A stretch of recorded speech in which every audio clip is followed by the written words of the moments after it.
Not seen WandaVision at all. Well, you're about to be heavily spoiled. That's all right. Yeah. And we are live. Hey, folks, thanks for tuning in to the BAMF podcast. We are discussing WandaVision with a broad panel of people, including Paul Vermoen, who I got your name wrong, and you haven't seen the show yet, right? Yeah, so that's just a double whammy. Yeah. Okay. That's okay. It's Paul Vermeeren. Mm-hmm. I haven't seen the show, but I do know the Marvel Cinematic Universe, and I do know Marvel Comics, so I can at least have a vague idea what you're talking about. All right, sounds good. Beneath Paul in the Brady Bunch grid is Jim Seals, who you might remember from our Star Trek weekend podcast. How you doing, sir? I am good. Right, Ready to talk all about Munstall Rifts and Agatha. Yep. I'm a big fan of Catherine Hahn. I liked her since Transparent. Below Jim Seals is Jacob Blackman. How you doing, Jacob? I am okay. All right, cool. And last but not least is Jason Tondro there at the bottom half of the grid. How you doing today, Jason? I'm well. It's good to be here. Big show last week. Hoo-wee. Yes, it was. I don't know what to say about this. But I'm sure you do, Jason. So what are your thoughts? Well, last week, I suggested that the show was kind of a 3-act structure, right? You had like 3 episodes of setup where it was all kind of in the sitcom world. And then episode 4 blows that all open and we get the middle part. And then episode 7, it finally reveals the villain and we move on to the conclusion. It's 3 episodes. We speculated last week that it had the villain if there was going to be a villain, and we weren't all in agreement that there was going to be one. And Jacob is always wise about not speculating. He's just like, let's just watch the show. And I'm like, you're a better man than I. But if there was going to be a villain, it had to be a villain that we've already met, because there's just not enough dramatic oomph left to introduce a villain in the last few episodes and have us really care about that person. So Agatha's the obvious choice. There's been a lot of suspicion that she's been Agatha Harkness all along, based simply on her name, Agnes, and a few other bits about the fact that she's always mentoring the children, for example, in the way that Agatha babysat the twins in the comics. The last few minutes of the episode, in my opinion, is the big mystery still. What is that book that's on the shelf? Is it one of the famous books from Marvel Universe that we've already seen? What is Agatha up to? What is she? Is she? Apparently, she's behind all of this. Did she just draft some wandering schmuck to be Quicksilver, or is it still Quicksilver? Like, a lot of the mysteries have not yet been answered, and I'm eager to see those. I'm hoping we get an actual answer, but I'm optimistic. The MCU hasn't let me down now, if we don't count Iron Man 2. So, hey, I continue to. I have a comment as a person who has not seen the show, so I apologize, but I'm going to jump in anyway. So, my understanding or my recollection from my dusty copies of the official handbook of the Marvel Universe was that the Maximoff twins were raised by a humanoid cow woman who was created by the High Evolutionary named Bova. Yeah. And I wouldn't be surprised if they're not going to put that in the show. But I didn't know that there was a connection between Agatha Harkness and the Maximoff kids. I thought that she was she took care of Franklin Richards. She pretty much became, anytime someone had a kid, Agatha Harkness became the babysitter. Agatha Harkness became the Marvel Universe Mary Poppins. Okay, gotcha. And when I said she raised the twins, I did not mean Pietro and Wanda. I meant Billy and Tommy. Sorry. Yeah. That's what I get for speaking out of turn and not actually watching. No, it's all good. It's all good. And by the way, there have been token references to the Bova story in the show. At one point in the background, there was like a milk, like Bova brand milk carton or something. Nice. Yeah. So the people that made the show did read these comics. They're not doing a High Evolutionary story as much as I might want one. Right. But they read them.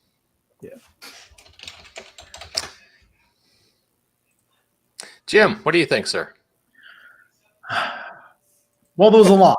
There was a lot to unpack. And I've got my theories because if you listen to the Space Force podcast, I always have my theories. I'm not always 100% right. But in terms of like we're seeing on screen the book in question. Yeah, that's it. I'm thinking it's The Darkhold, which in Marvel Comics was written by Chatan, who is the one who causes Wanda to have her superpowers to begin with. Yeah. A lot of people have been citing the various Vision and Scarlet Witch limited series over the years, but very few people have lingered on Yesterday Quest, which is another classic Wanda storyline from the Avengers where she gets possessed by the Darkhold. Yeah. So there was the Darkhold. My supposition is that Quicksilver was actually the bunny. What? Yes. Explain yourself, sir. Oh, okay. So the bunny has been a sort of recurring character in the background. It famously foiled Vision's magic show in the second episode of the season. Oh, Senior Scratchy. Senior Scratchy. My supposition is that the bunny itself is just a manifestation. Like Agatha is controlling its form and is shaping it into looking like Quicksilver. And we don't necessarily have a Quicksilver X-Men tie-in. Well, that is true. And we've never seen Quicksilver and the bunny on screen at the same time. And Although, he close, because she is holding Senior Scratchy in the basement as she's talking to Wanda, while Monica is peering down into the basement and then gets jumped at the very last minute by Pietro. Now, Pietro is Pietro, so he could have run up or whatever. Mm-hmm. Yeah. And earlier in the previous episode, the Halloween episode, which, by the way, I just absolutely love the classic costumes and the way they excuse them within the continuity of the show. When Quicksilver runs, his hair is up like bunny points. Yeah. When I saw them use the Mexican wrestler excuse for Vision's outfit, I thought of you at once, Jim. Yep. I laughed. Yeah, his classic costume does have kind of a luchador kind of vibe to it. It's silly. Yeah. I'm kind of surprised there's never been a luchador event in Marvel Comics. Yeah, they did plenty of wrestling. Otherwise, you have the whole. You have the whole unlimited class wrestling where they let superpowered people fight each other. Yeah, you got Crusher Hogan, and you get A Bonesaw McGraw in this old Spider-Man movies, the first ones anyway. Damn, look at Paul pulling out the deep cuts. All right, buddy, you get some nerd credit with me. Nice. Weren't they didn't they have the grapplers? Wasn't Screaming Meanie who became Songbird? Yeah. Yep. That was in the USWA. Or at right. least some of them started off there. And let's not forget D-Man. I mean, come on. We're going to have a conversation about wrestling in Marvel Comics. We have to mention the man. No one will ever forget D-Man. As long as I'm right? Jim, you brought that up, and just as you did, I was getting ready to go to a tab I had open for D-Man. Yeah. Nice. Yep. There we go. Completely unrelated whatsoever to WandaVision, so perhaps we should get back on. Yeah. For other characters, I was really happy getting to see a certain power-up scene because we got Monica Rambeau turning into Photon Spectrum or whatever they will end up calling her. Yeah, I keep wanting to call her Captain Marvel, which of course we can't anymore, but kind of like. I love the special effect they did of her seeing in all the various different spectrums of energy and vision and all that. Presumably they're going to call her Photon because Photon was her mother's nickname. That would make sense. Call sign. Yeah. It's I think she's obviously being set up. So that is a cool thing too. And I always thought she was a character who didn't get all the justice she deserved in the comics. Mm-hmm. Especially with how powerful she is. Yeah. Yeah, I mean, I love. Go ahead, Jason. There's one big show game that we need to talk about, and that's that we all thought for episodes, ever since I think episode 4 or 5, when Monica said, I've got a guy who's going to be our aerospace engineer, and I'm going to meet with this guy, and he's going to give me this thing. And we thought, oh, who's the guy? And it turns out the guy is a character we've never heard of. And it's not Reed Richards, and it's not the Blue Marvel, and it's not any of those people that we thought it might be. It's just another person. So we all got tricked by that red herring. This is the wonder of weekly serial entertainment. Yeah. It lets you have these conversations and these baseless speculations that are a lot of fun to have, and even if they don't pan out. Yeah. Yeah. So go ahead. I was going to ask, does anybody think we still have another big cameo coming, or are we done with the big cameos? Well, Magneto was trending all day. Paul Bettany recently did an interview with Esquire, and he said that there's one big cameo that he cannot mention, and it has not happened yet. Oh, wow. Okay. And it's with an actor that he's always wanted to work with, and quote unquote, his entire life. I don't know what that means. I'm not going to speculate as to the actor that Paul Bettany's always wanted to work with, but it seems pretty heavy. Well, previously, Miss Olsen had said that there was a Luke Skywalker level cameo coming. And everyone said, oh, she just meant Pietro. But if we're going with what Mr. Bettany said, well, that would seem to line up with maybe Magneto. I don't know. We can hope. Twitter was hoping hard today. This is it's been trending all day, 30,000, whatever Twitter points mean. So I don't know. It would be interesting. I think having someone that big come into the story at this stage, I mean, Luke Skywalker showing up in the last 20 minutes of Mandalorian season 2, well, that was just cool. And it's fan service, and it's the very last part of Grogu's story. Hey, you can go to the Jedi Academy now and forget about Aunt Cara. But having Magneto show up, I mean, he's a big enough part of the universe. I think that would kind of unbalance things. What do you guys think? I don't think it would unbalance anything. It's all a matter of if the writers decide that they want Wanda to hook into that whole Magneto plot line. Like, do we want to tell that story? Do we want Wanda to be Magneto's daughter and do that as a way of bringing the mutants in from the Fox setting to the Marvel setting? I have a question for the gang. Yeah, go for it. We watched the advertisement this episode for Nexus.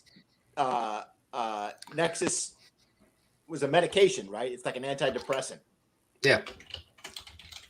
Are they going to do the Nexus of all reality storyline that Wanda is this Nexus being that we got from the Byrne West Coast Avengers Immortus plotline?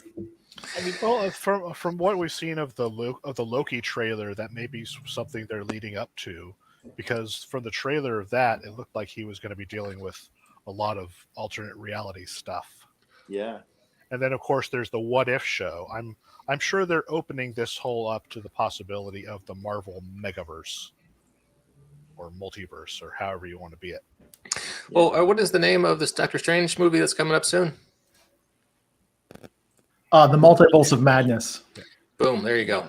So, yeah, that might be where we're going. I would be hesitant to take any medication that's name ended in side. That's just me. Yeah, there's probably something going on there. Nexol promo side does sound ominous. The idea behind her being in Nexus being was, I thought, interesting. Most of Byrne's storyline with Wanda I hated with the White Hot Rage, but the idea that there are all these different realities, but in every reality Wanda is basically the same, and that makes that sort of a 1 in a billion, 1 in a trillion, a weird coincidence that makes her uniquely useful to people like Kang or Immortus who wanna alter reality, and they can use her to do that. It's an interesting plot line and an interesting way to put a twist on the character that doesn't actually make them any more powerful. It's just kind of a storyline thing, right? Like, okay, you're really important. You doesn't do anything for you. You don't suddenly have Nexus powers. You're just important in this particular way. But it seems like a reach, but On the other hand, what else could Nexus be hinting at? It just seemed like a weird. There's the last week's Yo Magic. Yeah. With the starving kid on the island. Yeah. That was a grim commercial. I understand dark. they're going. Yeah. So it makes you wonder. It was foreshadowing. The shark was feeding on Yo Magic. Feeding on Yo Magic. Yeah. And the So- kid died anyway, right? Like Quicksilver or Vision, right? They die anyway. Yeah, he couldn't open the yogurt container. A problem I'm sure we have all experienced. So So if they're going to do the Nexus of Infinite Realities, then the cameo's got to be Man-Thing, right? Like Paul Bettany had a copy of Giant Size Man-Thing when he was a kid, and he's always wanted to work with that character. So, oh, Paul, I wish we lived in that universe. I really do. I don't think we're fortunate enough to get a full giant sized Man-Thing in the show. To use that awful joke. I know. The interesting part is since John Bones told that story, they also have established that Kang is in the Nexus being as well as Jean Grey. I didn't know that. So there's all these other heavy hitters, and we know Kang is going to feature in Ant-Man 3. That's right. So maybe they're setting that up as well. I don't think Agatha is behind the whole thing. I think Agatha is an opportunist. I think Wanda has some culpability here. I don't know what it is, to what extent. Like Wanda may have created this thing to escape from, and she's magically shown up and inserted herself into the equation. There you go. Yeah. I would like to interject with one word of advice for you guys. Do not Google the phrase giant sized man thing without also putting Marvel in the search line. All right, sorry. Please continue, Jason. You were saying. You got to give the people what they want. I agree with you, Jim. I think there's we always do that. We have two protagonists in this show. The show is Wanda and Vision. So each one of those two characters has an antagonist. We have the sword director as Vision's antagonist, and we have Agnes as Wanda's antagonist. But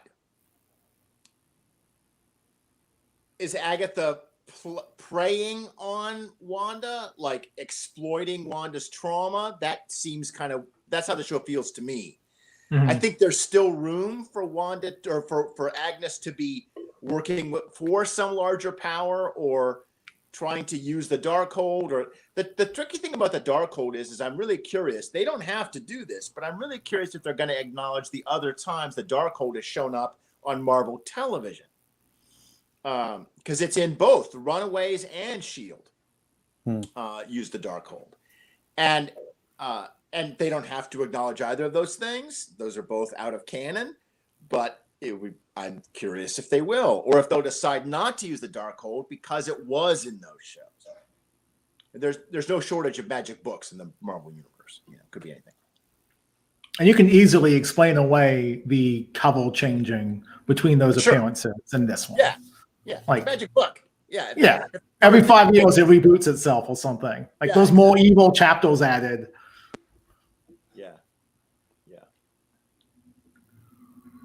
I have to confess, I will be really surprised if the surprise cameo is not Doctor Strange at the end. I mean, we know that there's a Doctor Strange movie coming. We know that Wanda's in it. He's got to meet her either at the end of this movie, at the end of this series, or the beginning of that movie.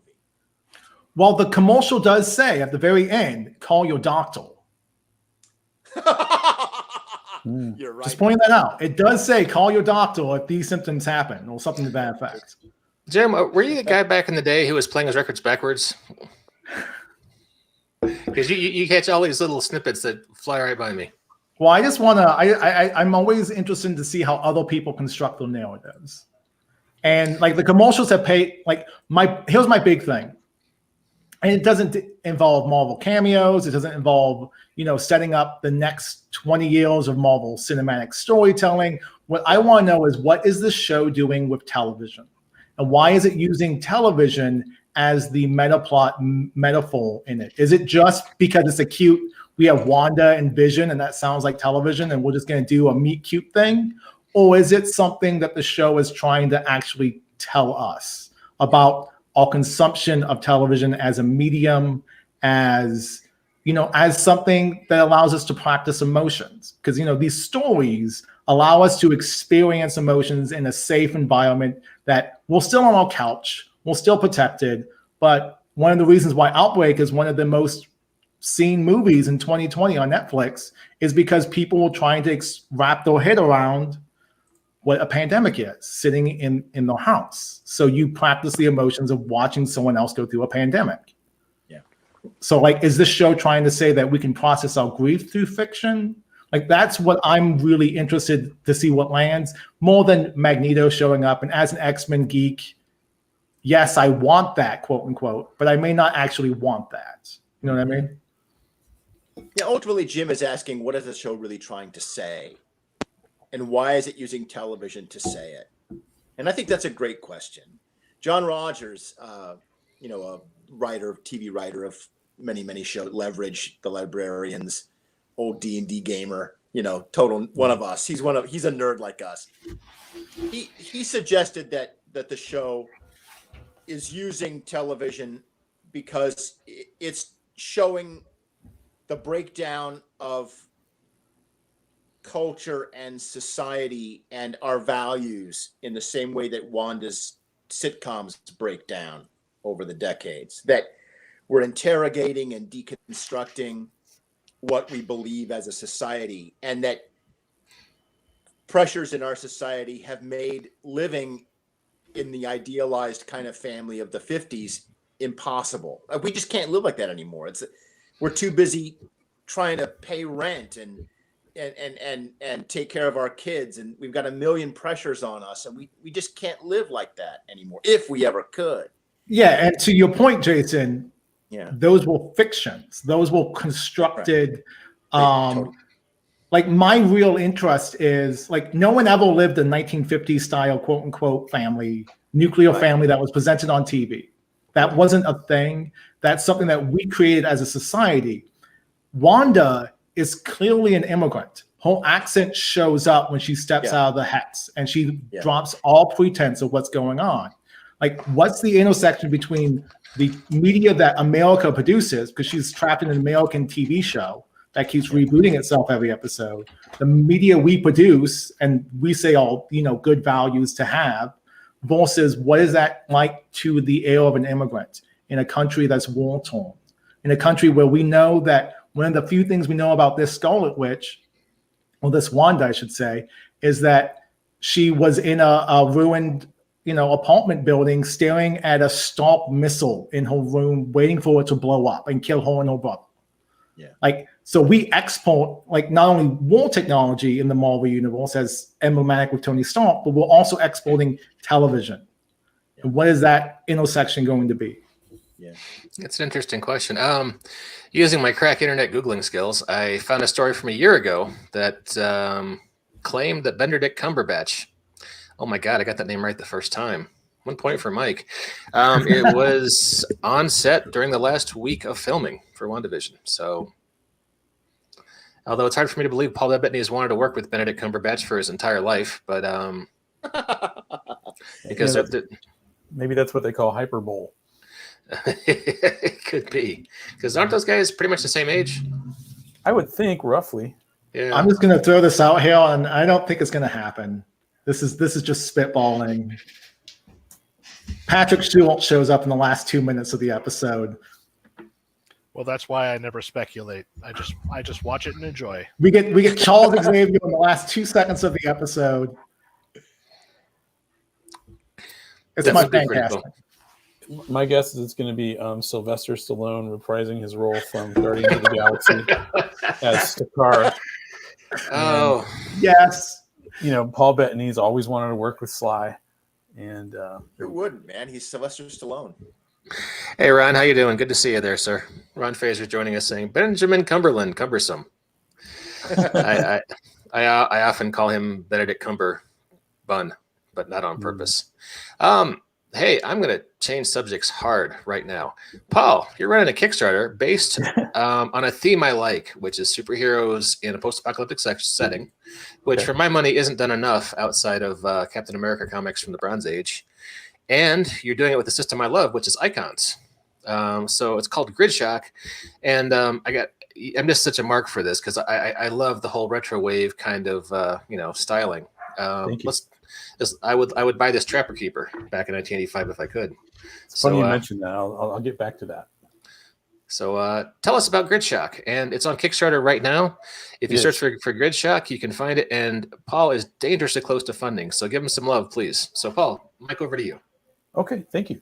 GridShock 20XX is a setting that I've been working on for about 4 or 5 years now, and as you correctly set it up, it is a post-apocalyptic synthwave superhero setting.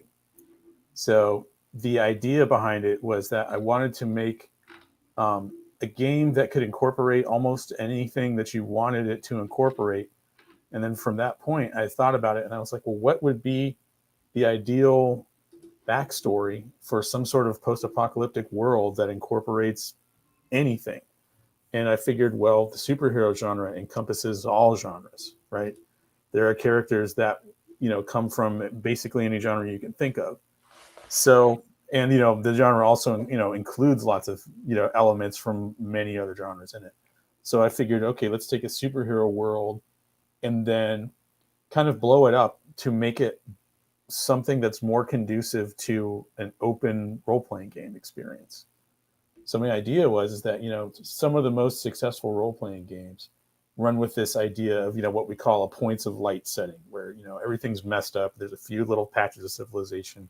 Characters kind of travel around back and forth between them, and people are kind of constantly under threat and need help.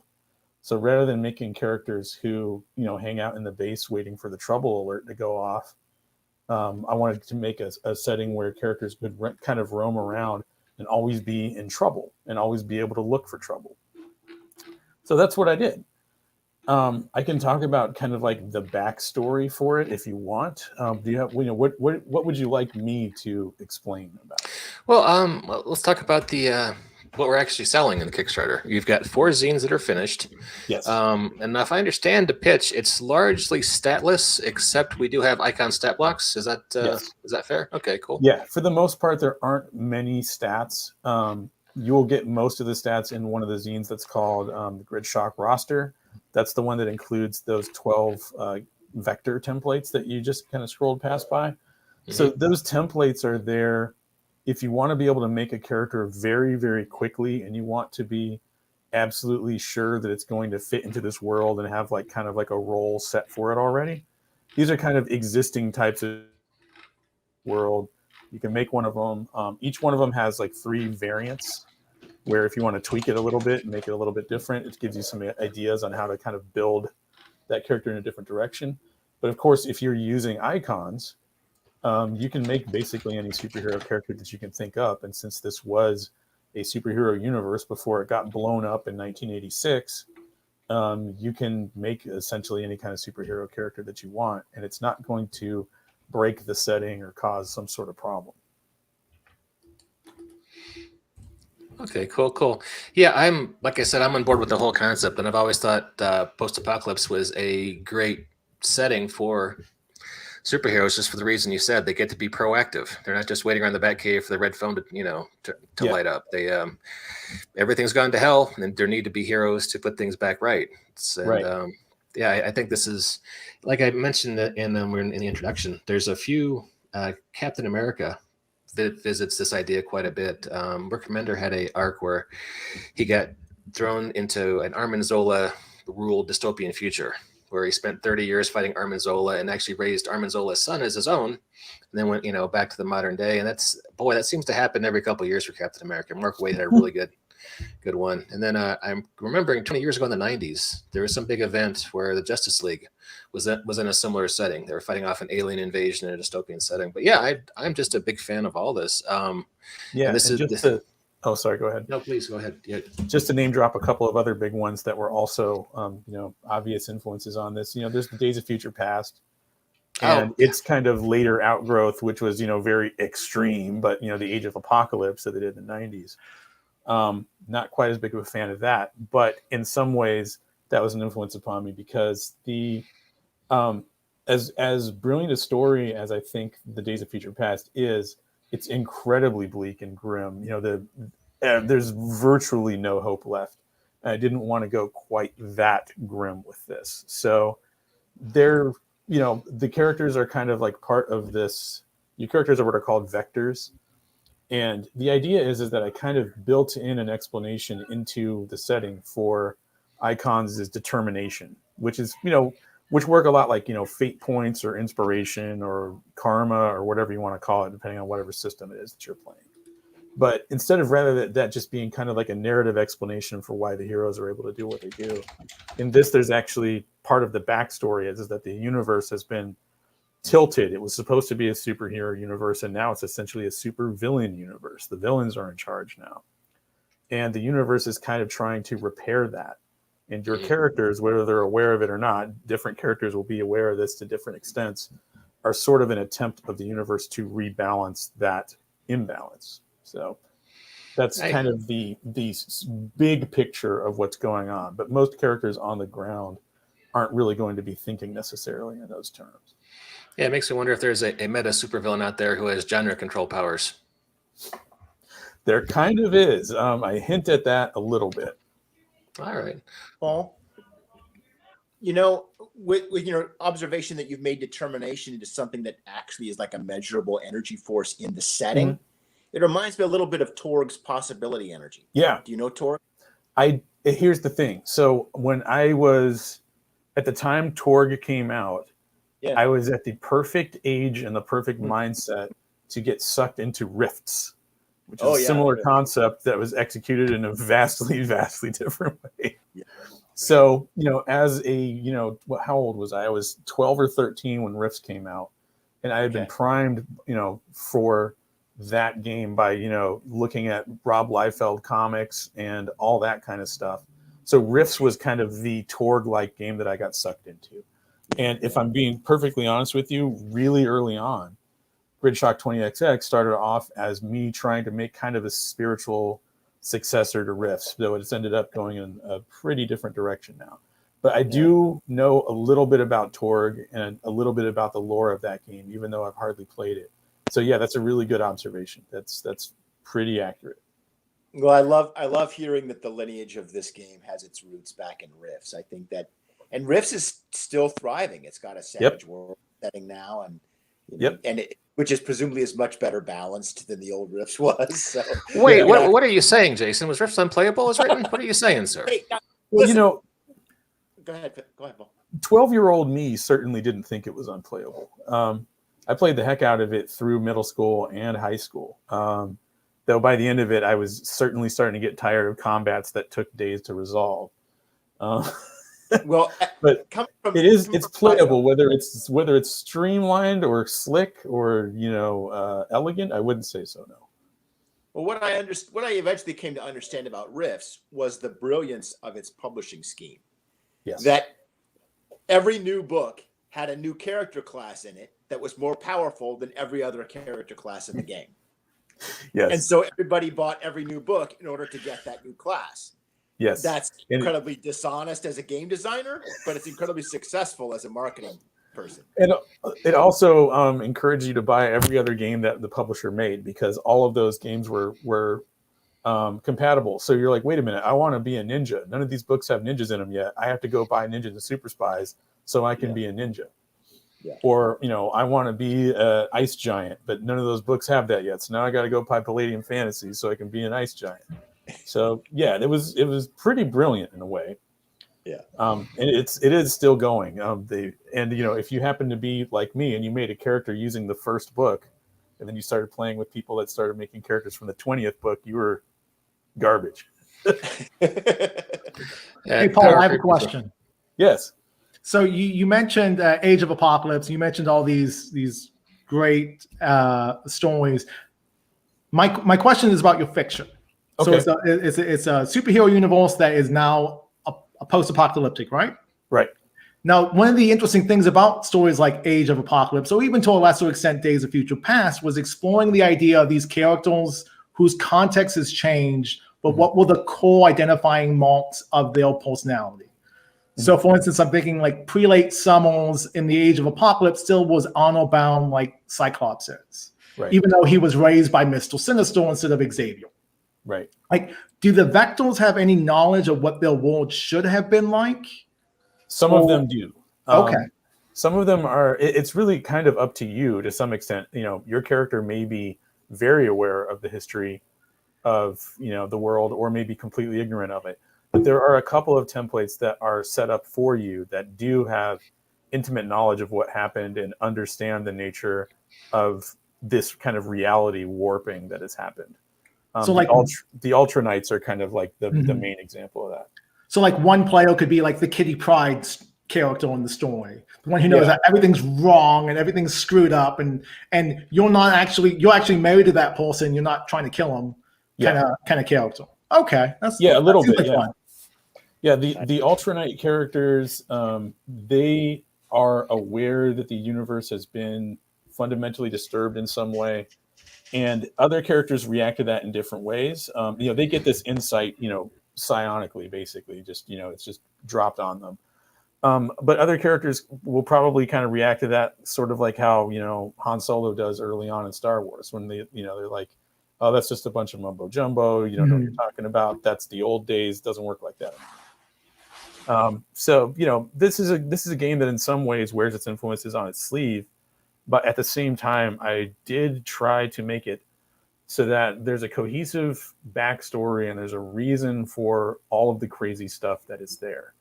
But at the same time, I wanted to make it so that there was enough opening and enough, you know, stuff left open to the players and the GMs to create whatever kind of characters they want to create. As an example, early on when I was playtesting it, one player wanted to make this this cosmic character, and I hadn't really thought about what cosmic heroes were like in this universe. You know, I have some ideas about who the big heroes were in the past and stuff like that, but I was like, yeah, I didn't really think about cosmic stuff too much.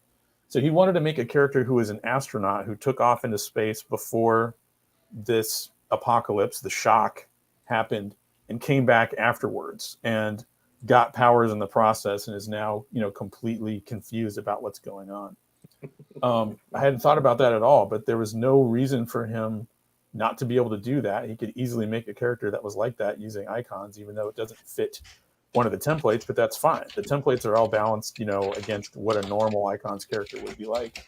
So he made this guy named Captain Cosmic, who's kind of like this throwback superhero. He's very Silver Agey, but he fit right in there. And it was really cool to see the player kind of play this sort of classic, you know, kind of like Charlton Comics type character running around in this weird, twisted post-apocalyptic world that I'd made. Nice. Yeah, it was really fun. Cool. Yeah, this list looks great. I would like to keep talking, but I also like my marriage. And I am getting summoned upstairs, so I need to go obey she who must be obeyed. But Paul, it's been great talking to you. I'd like to have you back, sir. If there's nothing else, you make the same kind of goofy jokes I make, and I appreciate that. It's been a pleasure.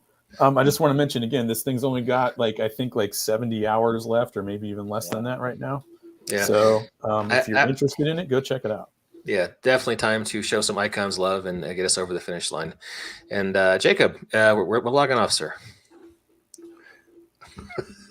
All right. Hey, thanks to everybody for checking out the BAMF podcast today. Please get on Kickstarter right now. Check out GridShock 20XX. It's got 63 hours to go. I'm a backer. You should be a backer too. And join us in hopefully a week or so when we will see how horribly wrong I was about my WandaVision speculation. So, all right, take care, everybody. Now there's an awkward moment between a hit and broadcast, and we're actually off the air. So just lean into the awkwardness, and I'll be over in a second.